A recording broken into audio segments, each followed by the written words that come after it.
Dios o casualidad.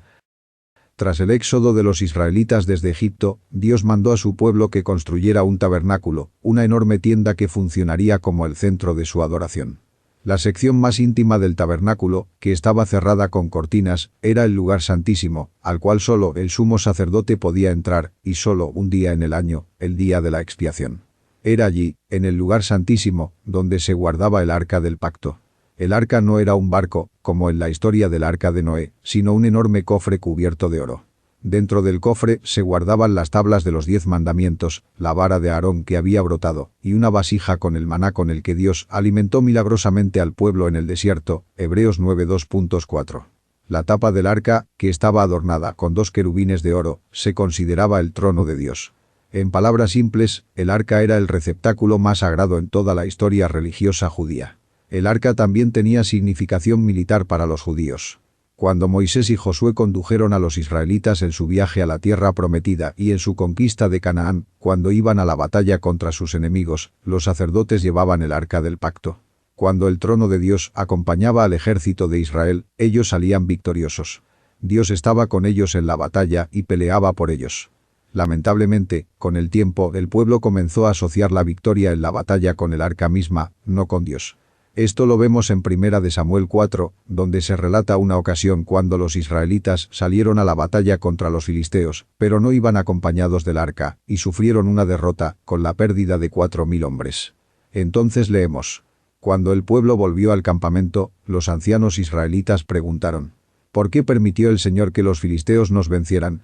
Vayamos a Silo, donde está el arca del Señor. Ella tiene que acompañarnos siempre, para que nos salve de nuestros enemigos. Verso 3. El pueblo atribuyó su derrota a Dios, pero miraron al arca para que lo salvara. Así que llevaron el arca al campamento israelita. Cuando los soldados vieron la llegada del trono de Dios, rompieron a vitorear alborotada y estruendosamente. Al otro lado del valle, los filisteos oyeron los vítores, y cuando descubrieron el motivo, supieron que estaban en graves problemas, porque recordaron cómo Dios había azotado a los egipcios durante el éxodo, versos 5 al 8. En este tiempo, Israel era liderado por Elí, un sacerdote y juez. Él era un hombre piadoso que había servido al pueblo durante décadas, pero tenía un grave defecto. Tenía 2 hijos, Ofni y Finés, quienes también eran sacerdotes, pero no compartían la piedad de Elías, y cometieron toda clase de profanación de su sagrada vocación. Sin embargo, Elí nunca los disciplinó. Así que Dios le había hablado a Elí por medio de un profeta, advirtiéndole que iba a caer juicio sobre su casa, porque Ofni y Finés iban a morir el mismo día. Capítulo 2, 30 al 34. Esta profecía se cumplió cuando los israelitas, jubilosos por tener el arca de Dios con ellos, volvieron a la batalla con los filisteos, y Ofni y Finés acompañaron el arca. Y ocurrió lo impensable. Los israelitas no prevalecieron, aun cuando el arca estaba presente. Esta vez cayeron 30.000 israelitas, capítulo 4 verso 10. Ofni y Finés también murieron, pero lo peor de todo fue que los filisteos paganos capturaron el arca del pacto, verso 11. Después de la batalla, un mensajero volvió corriendo a Silo con las malas noticias. Elí tenía 98 años, y estaba ciego y con sobrepeso, versos 15 y 18. Estaba sentado junto a la puerta donde realizaba juicios, porque esperaba ansioso las noticias de la batalla. Cuando el mensajero llegó y le contó que Israel había sido derrotado, sus hijos estaban muertos, y el arca había sido capturada, Elí cayó de espaldas, se rompió el cuello, y murió. Verso 18. La nuera de Elí, la esposa de Finés, estaba embarazada y a punto de dar a luz. Cuando escuchó las noticias de la derrota y la muerte de su esposo, comenzó a tener el parto. Dio a luz a un hijo, pero ella murió a consecuencia del parto. Sin embargo, antes de morir, ella llamó al niño Icabod, un nombre que significa ha partido la gloria.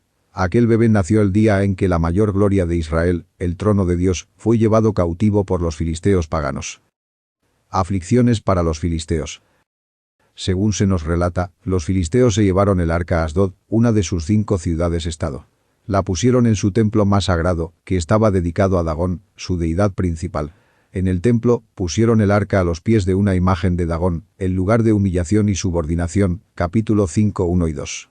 A la mañana siguiente, sin embargo, encontraron la estatua de Dagón tumbada sobre su cara. Era como si Dagón estuviera postrado delante del trono de Jehová. Los sacerdotes enderezaron a su deidad, pero a la mañana siguiente, la estatua no solo había caído de cara, sino que su cabeza y sus manos estaban cortadas. Versos 3 y 4. Para empeorar las cosas, brotó una plaga de tumores en Asdod, verso 6, y aparentemente una plaga de ratas, capítulo 6, verso 5. Los hombres de Asdod sospecharon que estas aflicciones venían de la mano de Dios, así que celebraron un concilio para debatir lo que harían. Tomaron la decisión de enviar el arca a otra de las ciudades-estado filisteas, Gat, capítulo 5, 7 y 8. Sin embargo, en Gat comenzó la misma aflicción, de manera que la gente de Gat decidió enviar el arca a Ecrón. Pero las noticias de las aflicciones habían precedido al arca, y la gente de Ecrón se negó a recibirla. Después de 7 meses de pruebas, los filisteos finalmente se dieron cuenta de que el arca debía ser devuelta a Israel, capítulo 5 verso 9 al capítulo 6 verso 1. La devolución de semejante objeto sagrado a Israel no era tarea fácil. Los filisteos reunieron a sus sacerdotes y adivinos para que les aconsejaran cómo hacerlo. Los sacerdotes y adivinos recomendaron que la devolvieran con una ofrenda por la culpa. 5 tumores de oro y 5 ratones de oro, 6:2 al 6. Ahora, la historia se vuelve interesante. Los sacerdotes y adivinos les dijeron a los líderes filisteos que prepararan un carro nuevo y pusieran en él el arca con los tumores y los ratones de oro.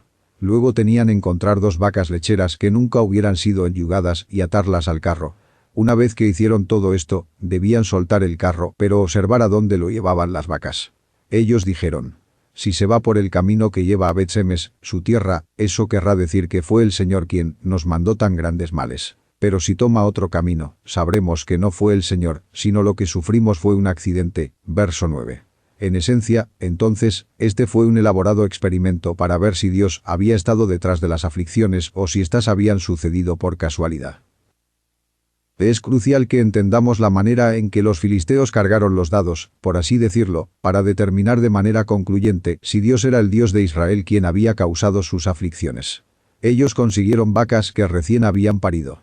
¿Cuál es la inclinación natural de una vaca madre que acaba de parir? Si se aleja esa vaca de la cría y se la deja libre, ella se irá directo hacia su cría. Asimismo, escogieron vacas que nunca habían sido enyugadas o entrenadas para tirar de un carro con un yugo. En tal caso, lo más probable es que la vaca luche con el yugo y el poco probable que trabaje bien con la otra vaca enyugada. Al incluir estas situaciones en el experimento, era muy improbable que el carro fuera a algún lado, ni hablar de que fueran hacia la tierra de Israel. Si las vacas eran capaces siquiera de tirar el carro, querrían volver a sus terneros. Por lo tanto, si el carro iba hacia Israel, esa sería una señal de que Dios estaba guiando a las vacas y por consiguiente, que Él había dirigido las aflicciones que habían venido sobre los filisteos desde que habían capturado el arca. Un experimento de ateos. Este experimento suena primitivo. Ocurrió en la era precientífica. Esta gente no era sofisticada. No tenían doctorados en física. Su ingenuidad al tratar de discernir la causa de su aflicción es divertida. Pero este relato tiene algo que parece extremadamente contemporáneo. Esta gente era claramente atea. Quizá te sorprenda esta afirmación, porque la Biblia dice que los filisteos tenían un templo, un sacerdocio y una religión, de la cual una parte implica que ellos participaran en actividades religiosas. ¿Por qué, entonces, afirmo yo que eran ateos? Hace años, cuando yo enseñaba en un seminario, estaba a cargo de enseñar un curso sobre la teología de la Confesión de Fe de Westminster, un documento teológico del siglo XVII que es el fundamento confesional del presbiterianismo histórico. Los primeros 2 capítulos de la Confesión tratan de la Escritura y del Dios Trino, mientras que el tercer capítulo se titula del decreto eterno de Dios. Los presbiterianos saben qué significa exactamente eso. Predestinación. Los alumnos del seminario disfrutan de discutir sobre cuestiones doctrinales difíciles y disfrutan especialmente de debatir sobre la predestinación, así que mi cátedra pendiente sobre esta doctrina causaba entusiasmo. La mayoría de mis alumnos invitó a amigos que no creían en la predestinación, así que cuando se reunió la clase para considerar esta difícil doctrina, se congregó alrededor del doble de la cantidad habitual de personas. Comencé la clase leyendo las líneas iniciales del capítulo 3 de la Confesión de Westminster. Dios desde la eternidad, por el sabio y santo consejo de su voluntad, ordenó libre e inalterablemente todo lo que sucede. Entonces me detuve y dije: la confesión dice que desde la eternidad Dios ordenó libre e inalterablemente todo lo que sucede. ¿Cuántos de ustedes creen eso? Este era un seminario presbiteriano, así que levantaron muchas manos. Los buenos alumnos presbiterianos en la clase estaban orgullosos de confesar su convicción acerca de la soberanía de Dios. Desde luego, no todos levantaron la mano, así que pregunté: ¿cuántos de ustedes no creen esto? Nadie va a anotar sus nombres. No se van a meter en problemas. No vamos a tener un juicio por herejía ni sacar los cerillos y quemarlos en la hoguera. Solo sean honestos. Finalmente, varios alumnos levantaron la mano. Cuando lo hicieron, dije, quiero hacer otra pregunta. ¿Cuántos de ustedes se describirían francamente a sí mismo como ateos? Una vez más, sean honestos. Nadie levantó la mano, así que dije, no entiendo por qué aquellos que dijeron que no estaban de acuerdo con la confesión no levantaron la mano cuando les pregunté si eran ateos. Como podrás imaginar, se produjo una ruidosa protesta entre los estudiantes que no concordaban con la confesión. Estaban dispuestos a lincharme. Ellos dijeron, ¿de qué está hablando? Solo porque no creemos que Dios ordene todo lo que sucede, ¿nos llama ateos? Entonces pasé a explicarles que el pasaje que había leído de la confesión no decía nada exclusivamente presbiteriano.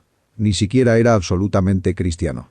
Esa declaración no separó a los cristianos de los metodistas, luteranos o anglicanos y no distinguía entre presbiterianos, musulmanes o judíos. Simplemente ofrecía una distinción entre teísmo y ateísmo. Lo que yo quería que vieran estos jóvenes era esto. Si Dios no es soberano, Dios no es Dios.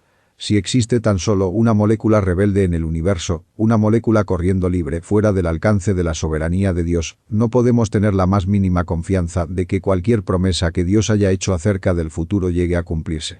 Es por esto, entonces, que yo digo que los filisteos eran ateos.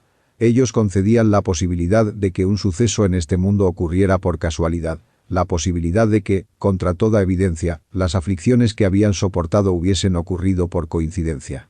Ellos dejaban lugar para una partícula rebelde, por lo cual estaban concediendo la posibilidad de un Dios que no es soberano, y un Dios que no es soberano no es Dios. El gran mensaje del ateísmo es que la casualidad tiene poder causal.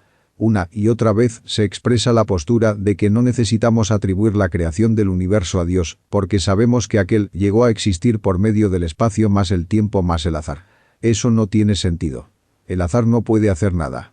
El azar es una palabra totalmente adecuada para describir posibilidades matemáticas, pero solo es una palabra. No es una entidad. El azar no es nada. No tiene poder porque no tiene ser, por lo tanto, no puede ejercer ninguna influencia sobre nada. No obstante, hoy tenemos sofisticados científicos que hacen serias declaraciones aseverando que todo el universo fue creado por el azar. Esto equivale a decir que la nada causó algo, y no hay declaración más contraria a la ciencia que esa. Todo tiene una causa, y la causa última, como hemos visto, es Dios. Cuando los filisteos soltaron las vacas, éstas se dirigieron a Bet-Semes. Iban andando y bramando, sin apartarse del camino. Capítulo 6 verso 12. Las vacas tiraban el carro suavemente, aunque nunca habían sido enyugadas. Se alejaban de sus crías, aun cuando deseaban ir hacia ellas, como evidencian sus bramidos. E iban directo hacia Israel. ¿Ocurrió todo eso por casualidad? No, las vacas eran guiadas por la mano invisible del Dios de la providencia. En consecuencia, los filisteos supieron que esa misma mano los había afligido.